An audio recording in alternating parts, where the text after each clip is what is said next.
Hello and welcome. This is a re-recording because something happened to the first 30 minutes of this recording, so we've done it again.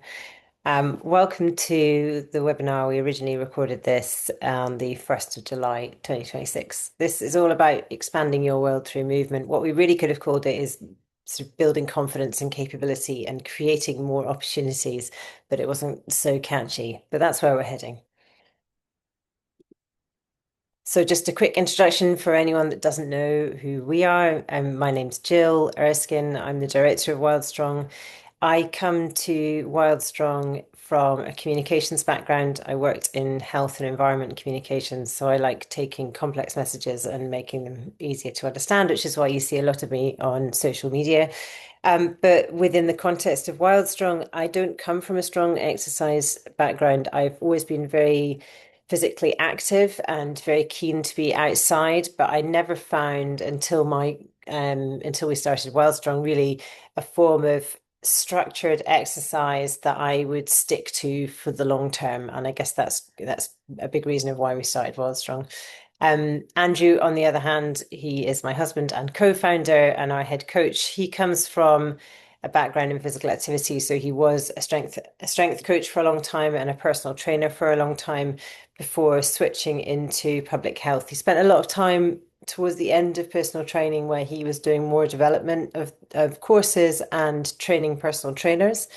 And so I guess coming into the lens of public health with a kind of teaching hat on, he was more interested in how we could build small communities, get people outside that possibly didn't identify as fitness people or exercisers, and that's kind of where we meet and how we made Wildstrong together. So within Wildstrong, our big focus is helping you keep doing the things that you love doing in the places that you love with the people that you love, and that is at the center of absolutely everything that we do. To do this, we offer in-person courses, online courses, training tools for anyone who wants to go and create their own in-person communities. And everything is hinging around building confidence through strength and skill and social connection. And ultimately, our big focus is on working with people who don't feel like they have had a place in traditional fitness culture.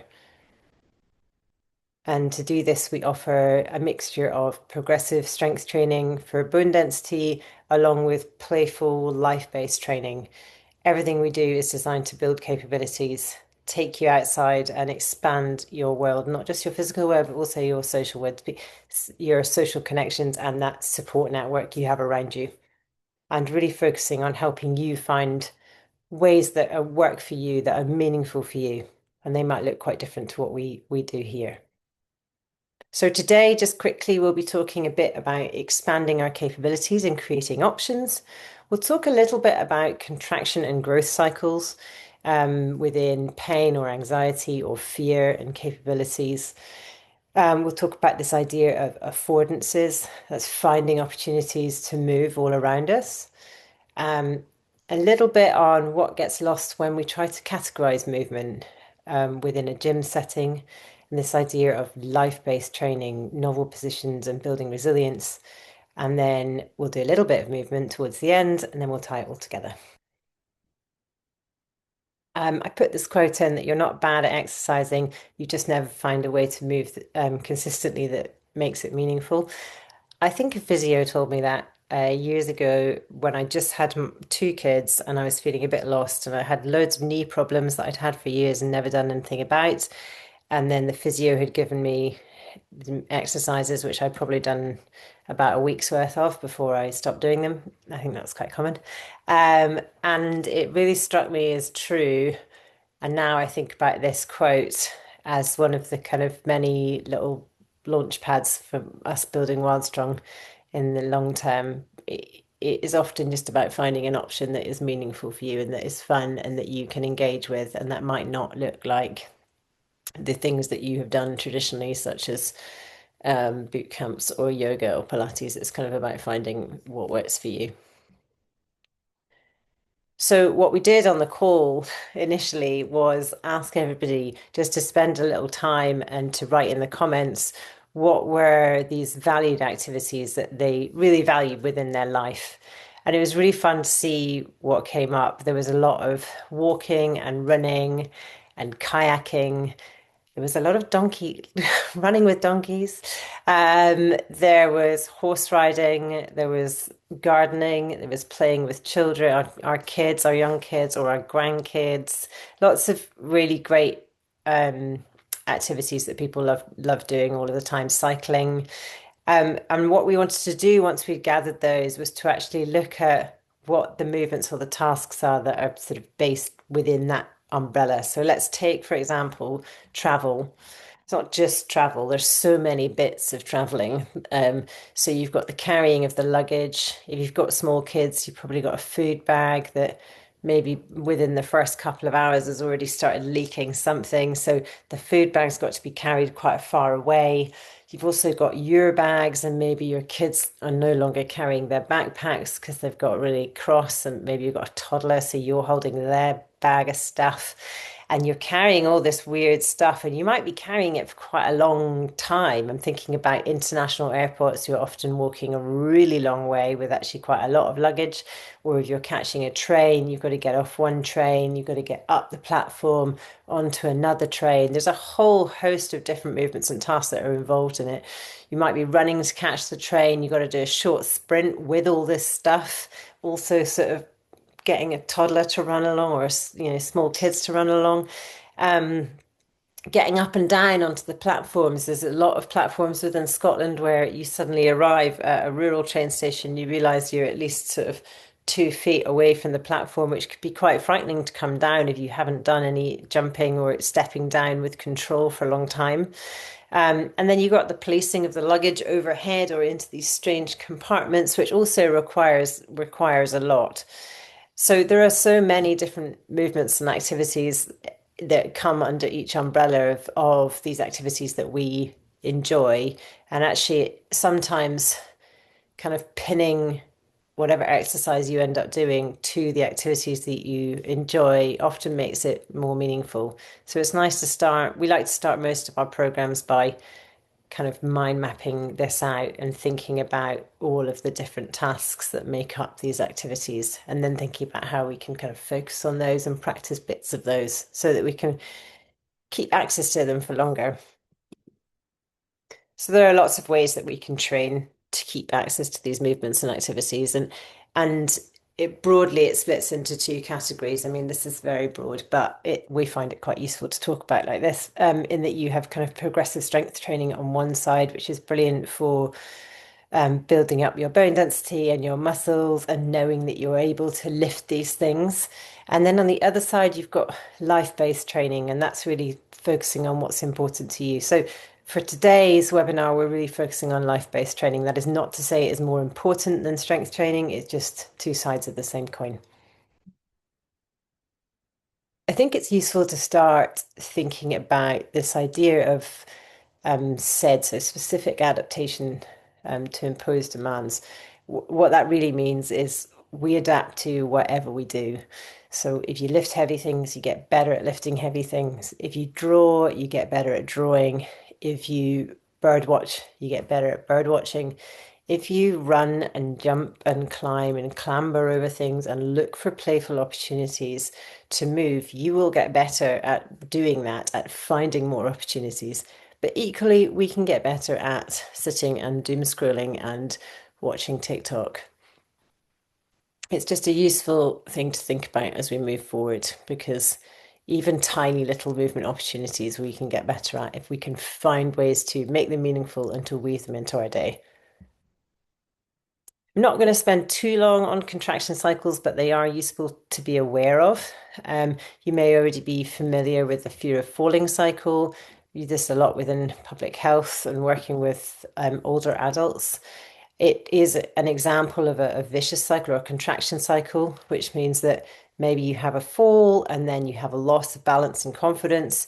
Then there's that fear of falling kind of builds in again. You start restricting your activities so that you don't fall, but that also leads to reduced muscle strength and impaired balance. and then possibly abnormal gaits and feeling unstable on your feet, which then leads to an increased risk of falling, and then you may have a fall again. And these cycles can happen quite quickly, particularly as we get older.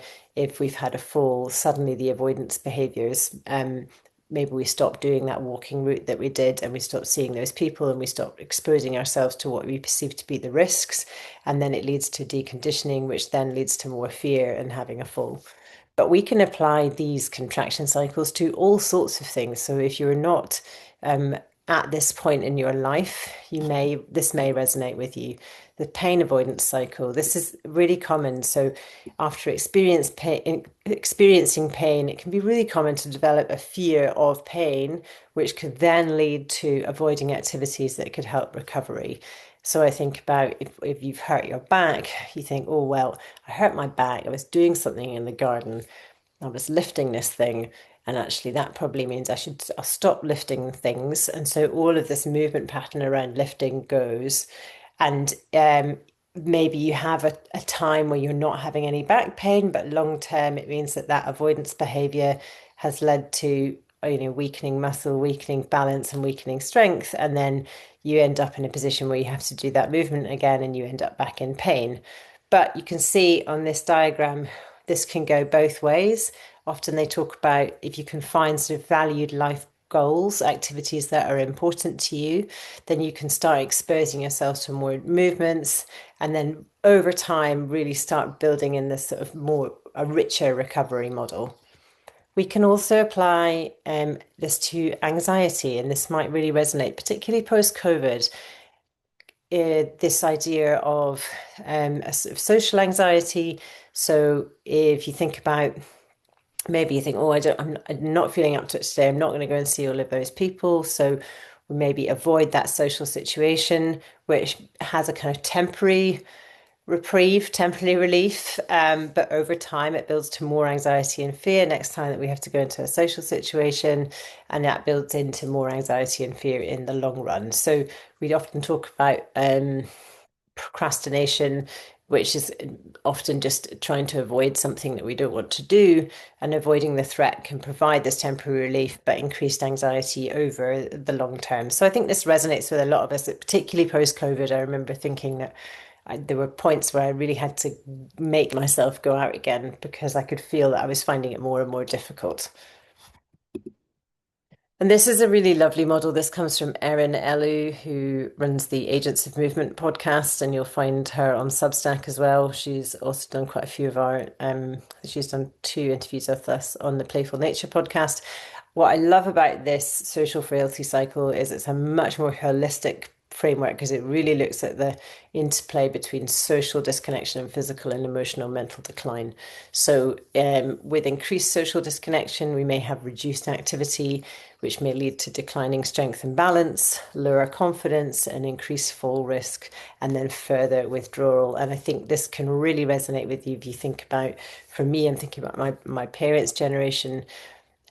Your world can shrink very quickly, but I think looking at the wider social implications of that are really important.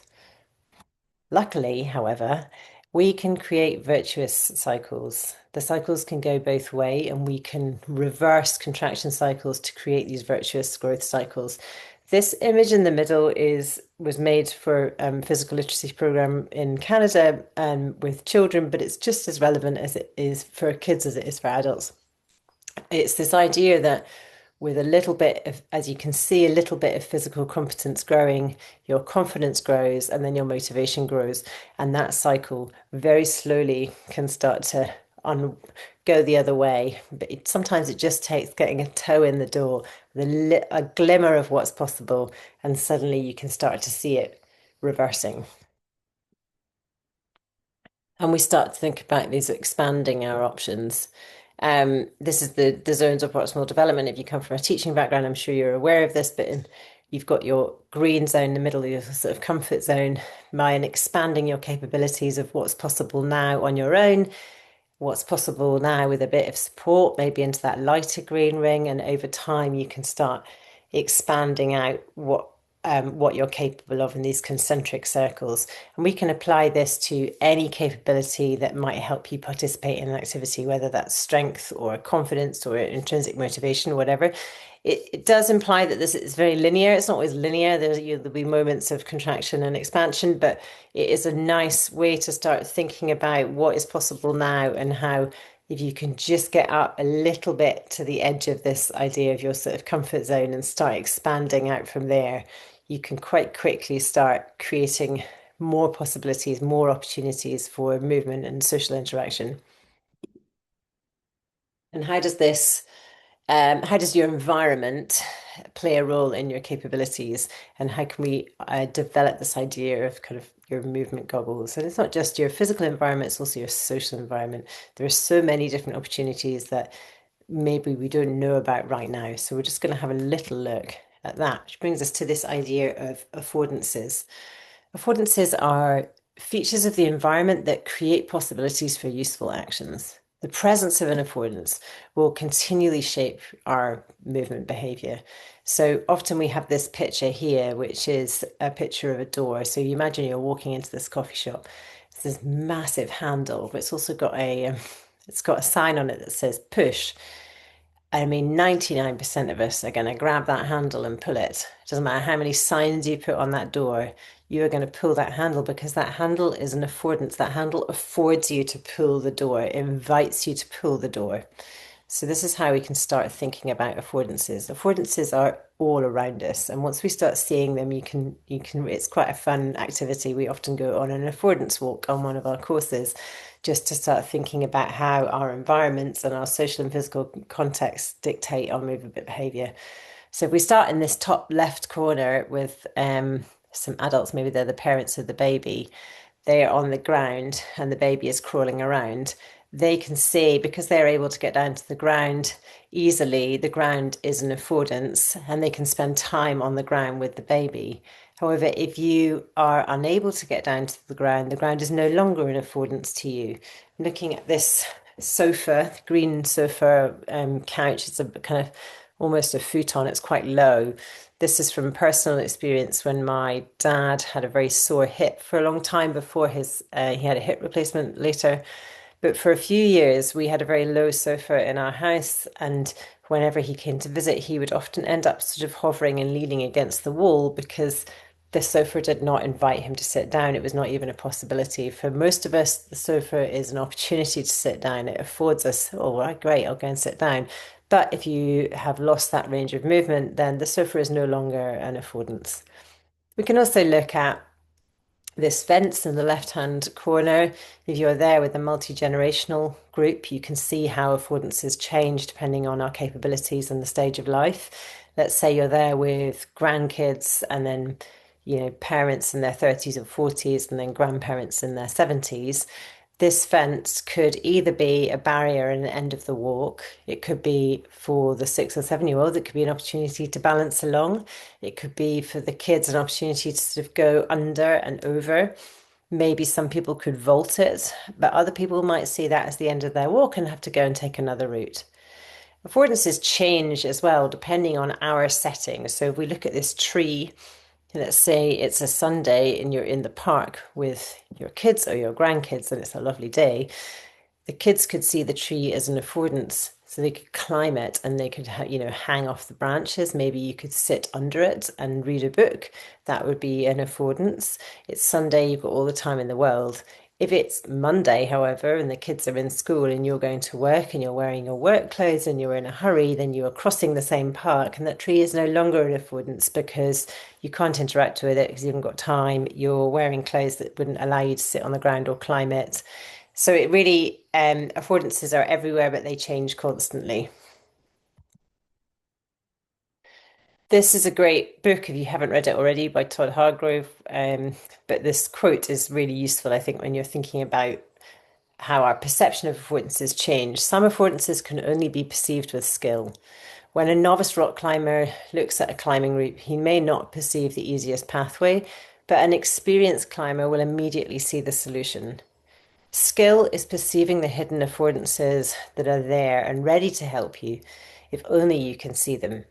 I think that's a really nice way to start thinking about it. It's just, I think the idea of the climbing wall is particularly evocative. If it's just a big cliff in front of you and you've never climbed anything, then that is not an option. There is no, it's not an affordance. But if you were a climber, then you could just see a route and get over it and it would be fine. So all around us, there are these movement opportunities, and sometimes we just have to learn to see them or to re-see them as well. Which brings us to this idea. Oh, sorry, don't know where that's gone.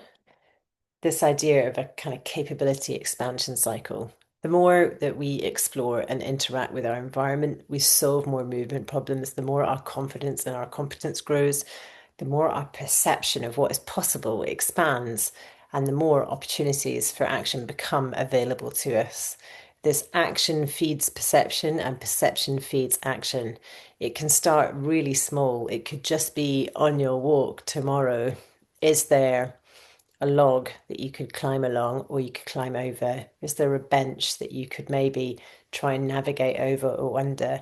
They're very, very small things, but once you start seeing them and allowing yourself to experience that, to explore and to interact, to solve these different movement problems, then you do start to see your confidence and your competence grow, which then leads to this more expanding perception of what's possible with more opportunities for action that just kind of pop up around. And it could just be in your house, but also on your walk in your local environment that you've never even noticed before. Oh, have I gone the wrong way? Yes. Um, this is a quote from Dan Edwards. I put Dan Edwards-ish because it's not the official quote, but it's something close to a quote that he has, and I really like it. I think it's a good way of thinking about it. But learning new movement skills is like learning a language. The more words you learn, the more your world expands.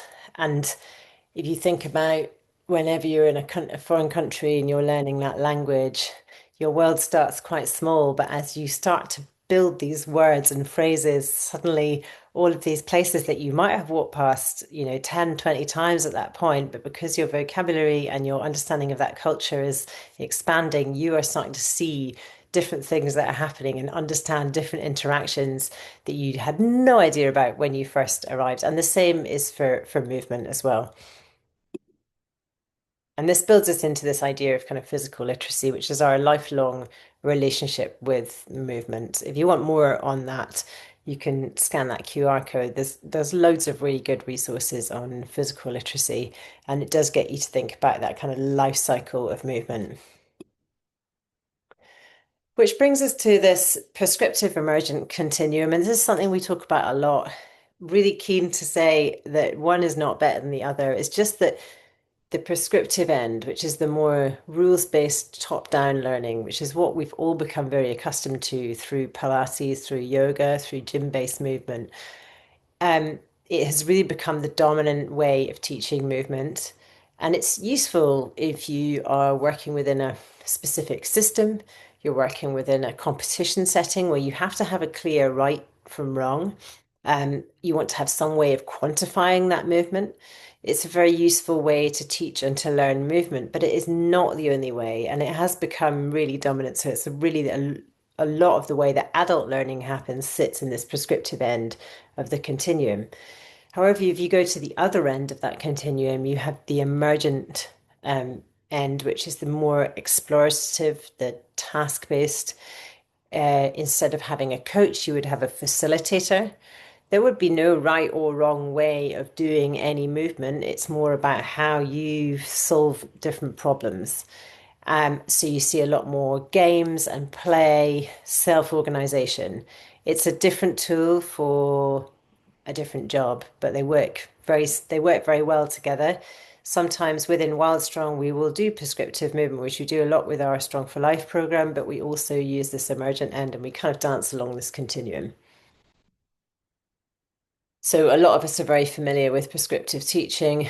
You have a lot of cueing and correcting and molding towards one way of movement. There's a lot of coach talk, so it's really sort of low autonomy on the part of the learner at first, and then there's a lot of repetition and target technique where you want to get everyone. This is useful for some, and others it can be really disempowering. An emergent, this is on the other end of the continuum. Learners learn to solve movement problems, to find solutions that work for them. The facilitator will design challenges to elicit certain movement patterns, and then the learners will have at it and get on with it. It's a much lower coach talk, generally much higher learner autonomy. It can feel a little bit chaotic when you first shift into emergent teaching, but there's a real focus on wayfinding and discovery and exploration. And that's where you see a lot of the videos that we do with older populations or diverse populations that are much more based around play and exploration. So just a bit on gym logic versus everyday life. So once we try to quantify anything, it will assume, so gym logic assumes this sort of special object made for lifting within this special location. Everything is marked, all of the weights are marked, and there's this one way to lift, which is fine within a gym setting, but there is this whole range of movement and strength that gets ignored when we reduce things to sets and reps. It can also be for a lot of people, and I think particularly for women, it can be quite a disempowering narrative because at the center of gym culture is that there is one person who holds the knowledge and everybody else has to kind of ask how to do things, which I think is maybe not a very holistic way of learning. Again, there's place for this. I'm not saying this is all terrible. We use prescriptive teaching in a lot of what we do, but I do feel like the balance is slightly off in sort of general Yeah. exercise Um, and fitness. my own point would be as well is I think sometimes we spend a lot of time just thinking that everything is the gym. We lose the forest through the trees, and sometimes you see these funny arguments on social media where you'll see someone who's picking up a rock or a box or like a heavy sandbag or something, not in a gym situation. People will say, "Oh, no, no, no, you have to do it this way," and they'll impose the specific form or points of performance on how people should move. As if you were picking up a special barbell that was a certain height in a certain position, and not allowing for the fact that actually in real life there's lots of different ways to pick things up that are safe and effective, and how the environment is going to dictate that. You know, if you're standing on uneven ground, as opposed to perfectly flat ground, if you're trying to move something, that's going to be a different goal than if you're trying to pick it up. You know, is the object wobbly? All these different kinds of things that occur in real life. Um, that sometimes people forget, oh, well, if you're doing things in a different context, actually, you might move differently as well. So this forest through the trees problem shows up quite a lot when you see people who've only thought about how to move something in gym context and not actually take into account what it means if you're helping your friend move or you're moving a sofa or picking up a sleeping child and, you know, putting them in their bed, things like I think that. also, I think also within the sort of disempowering narrative, so I think it means that a lot of us were brought up where we think that we're lifting something wrong or we're doing something wrong because we've only been taught within this prescriptive narrative, and actually in life there are many ways to do the thing. Yeah. And there's a lot of sort of gatekeeping, not even overt or not even consciously, but there is, you know, there's this idea of disabling professions, you know, or this idea of de-skilling where once you sort of professionalize anything, you know, a lot of times people can sort of become alienated from their own abilities. So if you have an organization that tells you this is the right way to do something, the wrong way to do something, then all of a sudden you know you believe that you have to pay them to find the right way, and it's really sad. Sometimes we'll have participants in classes will say, "Oh, you know, I garden, but I'm probably sitting in the wrong position when I garden, and you know, sometimes I move pots of whatever potting soil, but I'm probably doing it wrong." And it's like, well, you know, in all honesty, if you've been living in this world, in the real world, for X amount of years, you've probably found movement solutions that work for you. You know, and there's nothing wrong with finding more options and creating more variability in how you move and building strength and everything. But generally, it's not very helpful to have, you know, someone who represents a certain, I don't know, proprietary moving organization say, no, you should never lift like this or you should never lift like that. Because quite frankly, a lot of those statements aren't really based on scientific fact. They're just sort of based on superstition that's been passed down. Which leads us nicely on to this is from Kurt Vonnegut, who you may be familiar with, but it's a nice way of thinking about what gets lost when we try to do things really efficiently. So he said, I'm to his wife who's going out to get an envelope, and she said, you're not a poor man, why don't you buy 1,000 envelopes and they'll deliver them and then you can put them in the closet? And I say, and then you see the picture, and when he goes out to buy the envelope, he interacts with people around him. He gets to go for a walk. He maybe gets to spend a bit of time in nature. He will say hello to the person that he's buying the envelope from, and then he'll walk home. So all of that richness is lost in when if you tried to buy 1,000 envelopes. It's just quite a nice way of thinking about what gets lost when we try Yeah. to make everything very efficient. It's yeah, exactly. It's sometimes thinking about the why, like a lot of times the why we do things is not just what can be quantified. It's all the rich texture that happens underneath. So him, Kurt Vonnegut going and buying the envelope, it's not just about buying the envelope, it's an excuse for him to see his friends, catch up, hear gossip, go into town and things like that. And I think that's one of the issues is when we try to reduce physical activity to just exercise and sets and reps and intensity and things like that, we miss the richness of all the other things we do. And it's sometimes, I remember when I used to be a personal trainer, people would say, "Oh, well, I used to play five-a-side football and garden, but I've stopped doing those, so now I can go to the gym and exercise instead." And that always made me really sad because it meant that they weren't going out and spending time with their friends or getting the joy that they get from gardening. And again, I'm not saying there's anything wrong with going to the gym. I still go to the gym as well. But I think it's when we think that that's the whole world and we ignore all the other benefits of other kinds of movements that can also develop strength and even help develop things like balance and bone density and all these other things that are really important for quality of life. So yeah, we're taught that strength lives in numbers and how much weight and how many reps, which is true to a certain extent. But because those things are easy to measure, they often end up overshadowing everything else.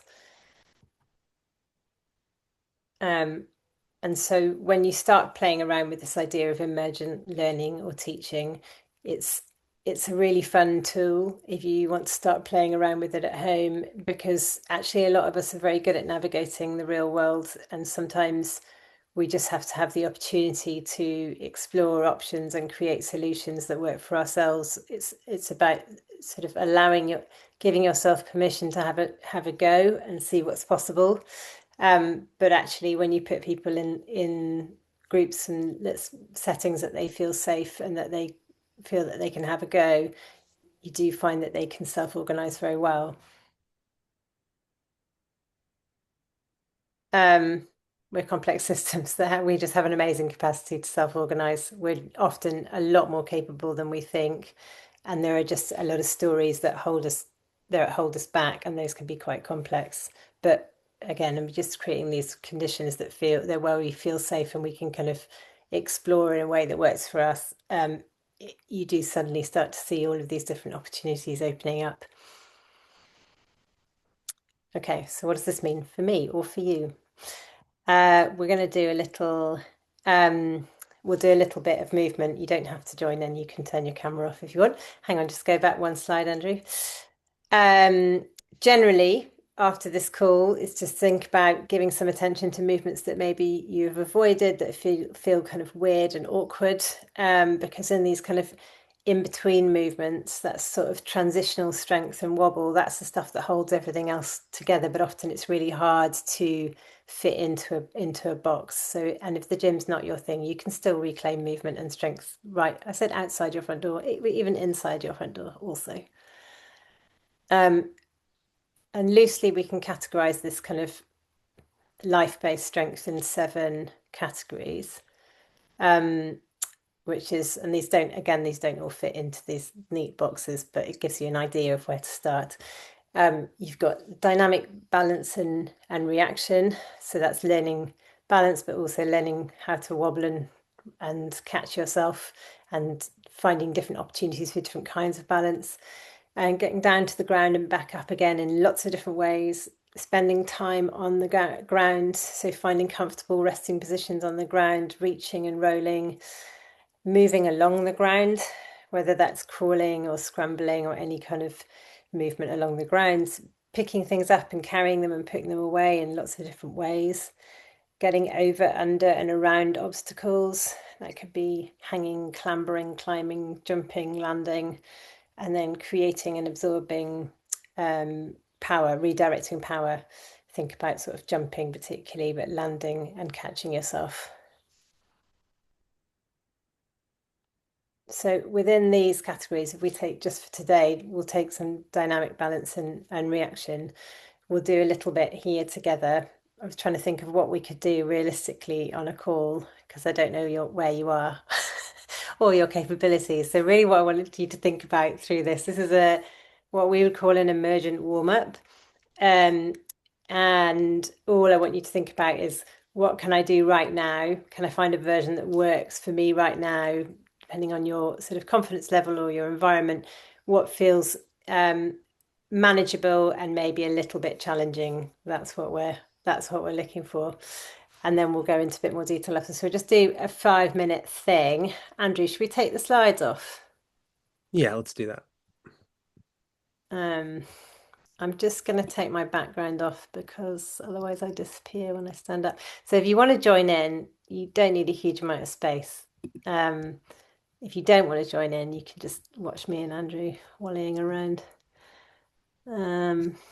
Sorry, give me a second while I take this off.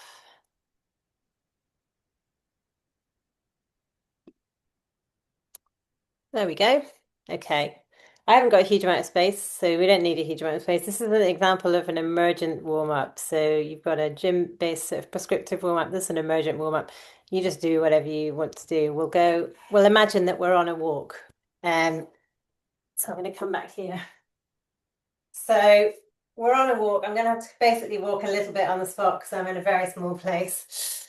And when we're on a walk, the first thing we encounter is a massive bog. It's really, really boggy, and maybe you've got your wellies on. So you just imagine how you would move within a bog. It's like a really, really boggy bog, the sort of bog that will definitely lose you a welly. So you kind of think about how that bog would get you to move. And as we go backwards, I'm going to go back over here. This bog is getting deeper and deeper. So your bog is as deep as you want the bog to be. It's a very boggy bog.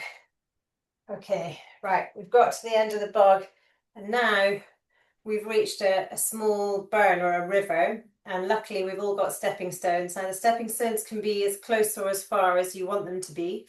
We're all at different points in this river. And they're very unslippery stepping stones, so you can step on them very confidently. So your stepping stones might look a little bit like this. And equally, if you were feeling very confident, maybe it's a much bigger river and you're stepping like this. I don't really mind what your river looks like, but you can just step. We're going to step across this huge river, bit of a wiggly river, so we're going back and forth and just taking time to catch ourselves on our stepping stones as we go. Okay, so we've come to the edge of the river, we've done that. And now we've reached this whole field of buttercups. There's absolutely loads of buttercups, and we're going to just pick a few to take home. But I don't mind how you pick the buttercups. They might be very tall buttercups, so you're not feeling confident to get it right down. Maybe they're a tall buttercup. But every time you pick one, you've got to pick it in a slightly different way. So it might mean that sometimes you're reaching out, sometimes you're balancing on one leg. Maybe the buttercup's very close to you. Maybe the buttercup is very far away from you. But we're going to pick about 10 buttercups, thinking about maybe there's buttercups behind you or in front of you. I don't mind how you pick these buttercups up, but it's got to be different every time. Okay, so we've got our posy of buttercups. Now we're just back on our walk. And somehow we've all come up to the edge of a canyon together, and luckily someone has very kindly laid out a tightrope. We've all got our own tightrope, so how wide this tightrope is entirely up to you. So we're going to balance across the canyon. It might be that your tightrope is quite wide. If you're not feeling very confident on your balance today, we'll get across the canyon, we're almost across, and then we realise that we left our posies back on the bank, so we've got to go backwards across the canyon to get that. Nice and slowly, no one wants to fall in the canyon. It's not a real canyon, guys. Okay, and we're back on the edge of the canyon. Well done. There we go. You can come back in, put the slides up.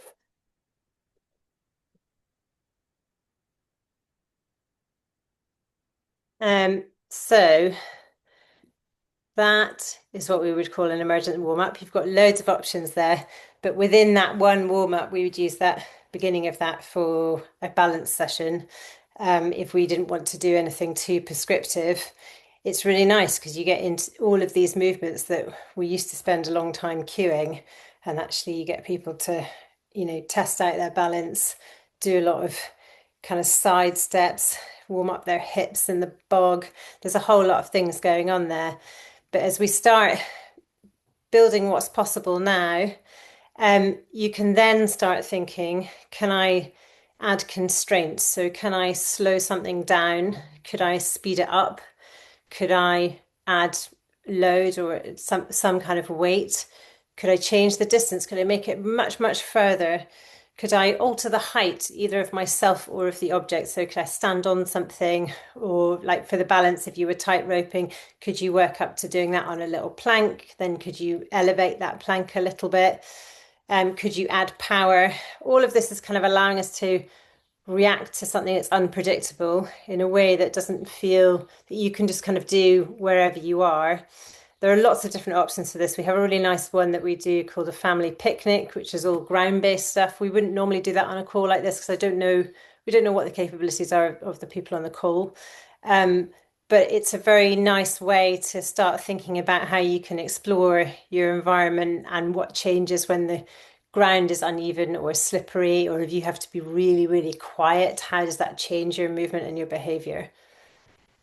You got any more on that, Andrew? No, well done. Um, yeah, life is really variable, and ultimately, the goal for everybody is to start looking differently at the world around us and sort of begin to notice these little movement opportunities everywhere. Um, I think I've put this in, so as with all models, it's imperfect, but it is a nice framework in order to start thinking about this idea of kind of life-based training and how you can find out what's possible now and then start adding constraints. Um, and all of that feeds into that idea of this kind of virtuous circle. So just trying to get a little bit of, as soon as you start feeling a little bit of competence coming, your confidence grows and then the motivation grows, and it can happen quite quickly as well. We just put the slide in the end. Just, I think it's really exciting when you start something new to want to jump in and do all of it. But the message on all of this is to take your time and to start small. So the progress happens quite quickly, but really you want to, if you haven't done something for a long time, you want to kind of dip your toe in, do a little bit, don't do too much, and then do a little bit maybe towards the end of the week, thinking about this idea of sort of gradual progression and finding that line between, I've been putting that line between discomfort and pain. So if something feels like it's not a good fit for you, is it not a good fit for you because it's really painful, in which case we want to back off, or is it just is it uncomfortable in because maybe you haven't done it for a while? There's a line, and sometimes it takes a while to find it, but it's worth being cautious and sort of tiptoeing up to the line and then coming back from it. And then just this idea of kind of remapping what's possible. I think that again came from Todd Hargrove. Actually, there's a podcast he did with us, which I really recommend listening to. But he talks about remapping these movement territories and starting to think, oh, actually, I could just have a go at that, and starting to kind of put the pieces together and rebuild. Um, what else on top of this? As much as possible, keep going outside, participating in physical and social opportunities around you. Don't give up anything to start doing more exercise. Real life activities have so many benefits that are very difficult to quantify. So if you have something that is meaningful for you, keep doing those things. Next steps from here, you can rewatch this. We'll send this round later with some other links and some podcast links that are quite nice. Go for a wander. On your next walk, think about this idea of affordances and how the environment invites us to use it. Are there any obvious invitations or disinvitations? and finding options that work for you right now. I think that's it. I put a little link to the podcast, but I'll send some links to specific episodes in the email follow up with the recording. If you want to just kind of dip your toes in, we've got this 5 days of playful movement, which is a really nice way to start. And you just get an email every day with a short video, and it starts to it's just some more ideas of what we were just doing as well. Thank you so much for listening to us listening to us talk. And I think I haven't any questions. Feel free to take yourself off mute or to leave any questions in the chat. Oh, that's nice. I was just reading the comments. I'm glad you enjoyed the emergent warm up. It's a fun one. It's get quite a gender split on the emergent warm up. Often guys love it less. Is that fair, Andrew? In person often, In but I guess it person. depends how Yeah. people self-select. Yeah. Um, Did anyone have any questions? I'm in the US. Can I still join in? Yes, of course. Yeah, yeah. We've got some online things as well, that are really fun to do. We'll also be teaching in person in the US next year. We're just trying to work out locations. Yeah, we'll be in the US and Canada next year, and I think we have a few now. We have a few active coaches in Canada. I don't know if we have any active communities in the US. I don't. No, but we will do Yeah. soon. Do we have anything happening in Gloucestershire? Yes. Mary Shrocker, I think. She Gloucestershire. I've got a vague idea of the map of the UK in my head, Sarah. I think I think there is something near you. West Sussex. Again. I'm doing the Rolodex. Do we have anything in West Sussex? This might be a slippery answer, but a lot of our in-person courses, what we try to do is we try to give normal people the confidence so they feel like they can start their own communities. So our courses aren't directed at people that are like fitness professionals. It's all about, you know what, I'd like to start moving with my friends and family and people in my neighborhood. I just like some ideas on how to organize that. So if you're worried that there aren't any opportunities, please, you can join us in one of our in-person courses You and could be the opportunity. you could be the change. Yeah. Um, I think, I'm just trying to think of where there is something in Gloucestershire. I can't remember off the top of my head. Sarah, if you want to send me an email, I'll put my email in here, and then you can send me an email and we'll follow up because I cannot be relied upon for detail. Um, okay. Does anybody have any other questions or comments before we go? Could I ask a question about those Yeah. courses that you just mentioned? What's the sort of the format and timeline of those, for example? How do they work in the in-person courses? Yeah. We used to teach them over 2 weekends, and we've just switched to teaching them over 4 days straight. No, we have one rest day in the middle.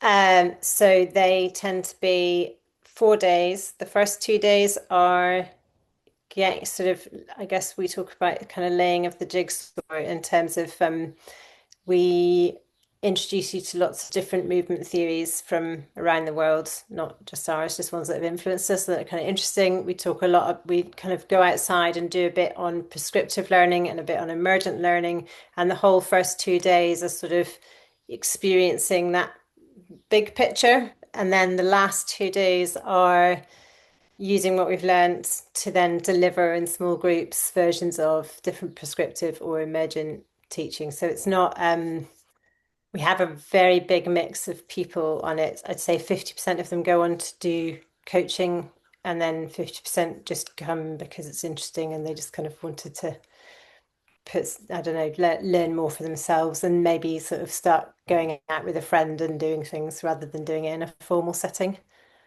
Yeah. And when you say that sort of 50% that goes on coaching, is that as in what you described a moment ago, Andrew, of being the person that sort of sets up a little group and offers some of those kind of ideas and guidances of, yeah, all the Yeah, exploratory and strength stuff you're talking about?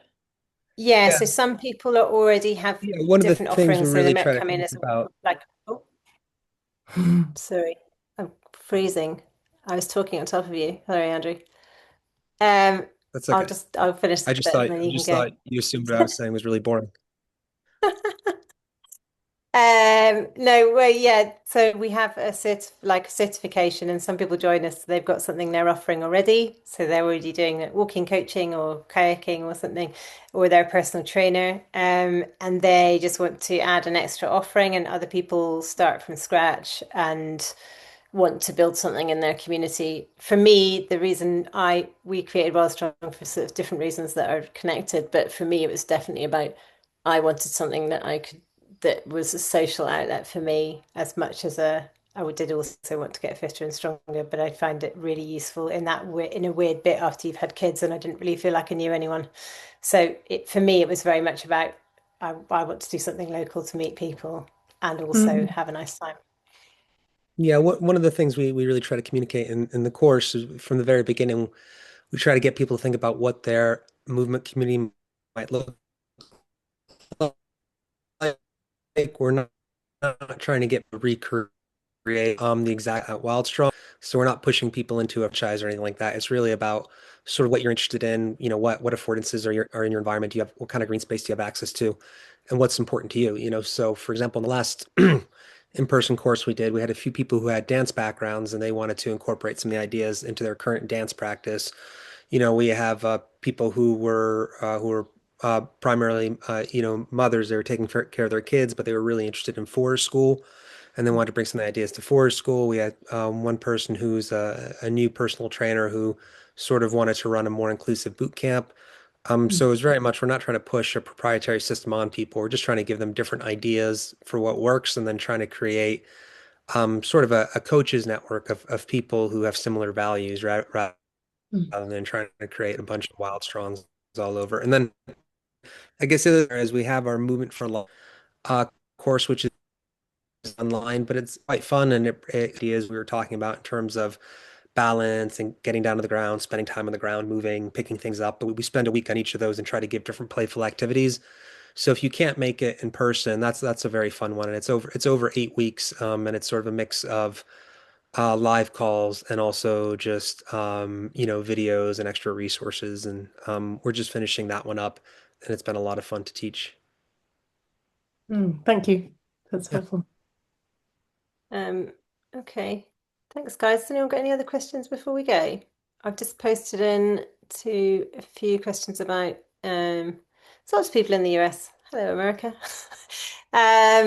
If you're looking for, so we have two programs. One is Wild Strong, which is prescriptive and emergent. We do use both, but it's definitely does look a bit more like exercise. And then our other program is Nature Moves, which is very much we developed it for working with older adults without a background in physical activity, but now we have programs across the UK working with all sorts of different populations, neurodivergent adults. We've got a nice sort of South Asian women's network as well, a men's group. It's sort of all sorts of different populations that we wouldn't have really envisaged when we first started, but it is a very nice way of working with populations that don't see themselves as sort of part of the fitness space or also don't see themselves as having um, the permission to be outside in green space, taking up space and having a nice time in nature. Good question from Hillary. Hillary says, I really need a personal plan for my strength development as an older adult. Can you help? Yeah. Thanks, Sarah. I'm glad you enjoyed it. Yeah. Hillary, we do. We actually have a program that's called Strong for Life, and it takes a lot of the principles we talked about, but it's specifically focused on bone mineral density and building strength and, what you might call practical or functional strength. The Strong for Life one is much more prescriptive in that we spend a lot of time really trying to give you ideas on how to come up with a progressive strength program that's effective, but it's also complementary to our other programs, which are more playful. So if you don't have a lot of experience in this, some people they like to do Strong for Life, build up their confidence, kind of build up their toolbox of movements, and then sort of figure out how they can apply them in other contexts. So if that is useful for you, if you look at the Strong for Life program, that's exactly what it's designed for, and it's 10 weeks, has a really nice support network, is also a lot of fun to teach. Yeah, Okay. it was we had to develop that one first because it's more prescriptive. It's not it's not what we do so much in our in-person classes anymore, but it is a really, really useful skill set. So we develop that first to kind of as a building block. It's a good thing to get under your belt, and then the Movements for Life stuff is very much more playful exploration of things. I mean, they talk to each other, they Yeah. work together, but they're definitely sort of two sides of the same coin. Brilliant. Thank you. All Yeah. right.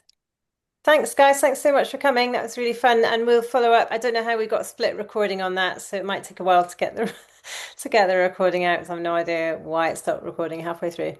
Thank you very much for spending your lunch with us or your morning with us, and we will be back with the next webinar in September.